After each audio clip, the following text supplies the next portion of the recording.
Men and women can't be friends. Women don't provide enough reciprocal value. Rien de plus beau que de faire des enfants, ça devrait être ton but premier. There are hundreds of videos like these on social media. Influencers spreading a misogynistic philosophy on what it means to be a man.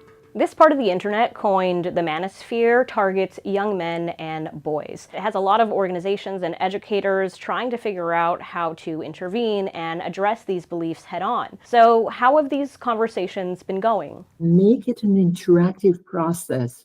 This McGill University professor has been studying the issue. She says her team has held dozens of conversation sessions and interventions at schools dealing with this exact topic. She says while many schools choose to take a no-tolerance approach, it doesn't get to the heart of the issue.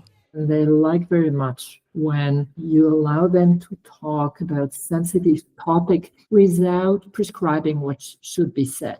A dialogue can be uncomfortable without being disrespectful. Rousseau says this approach allows them to challenge individual beliefs without judgment. But what about schools that aren't calling in the experts? In a statement, a spokesperson for the Quebec Education Ministry says that the Quebec Culture and Citizenship Program addresses this specifically. The program is mandatory for all schools in the province, and the ministry says it covers topics including gender equality, masculinity, and gender roles. But this isn't just being addressed in schools. Be able to understand where they're coming from.